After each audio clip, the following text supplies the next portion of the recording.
Maka hidup oleh Islam walau anna ahla qura amanu wa taqaw. Andai kata dalam sabah langkah dinikmati takwa le manusia hamba Allah dan berat nula patang buka menurut Allah kemudahan berkemudahan jangan naik langit ujung mulam dalam bubuk dari udara makmum manusia.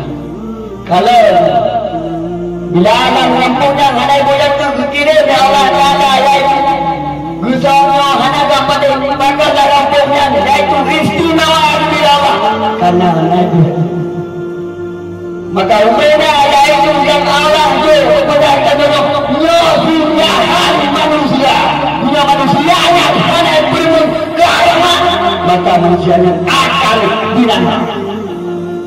binasa yang belum tunggu kape-kape ada binasa tunggu mati ada kaya ada itu ingat kaya dunia kaya apa kaya akhirat kaya apa dan kaya jiwa laku kaya apa dan kaya jiwa laku mulut kaya aja dia mati kira apa mulut pakai hidungnya aja lemah-lemah tapi abosan lagi mati kau lebih.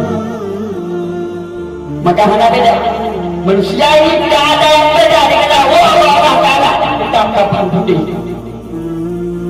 Maka hadirin kaum muslimin yang berbahagia, manusia bisa berbangga, tapi ingat kebodaan manusia akan menyesal.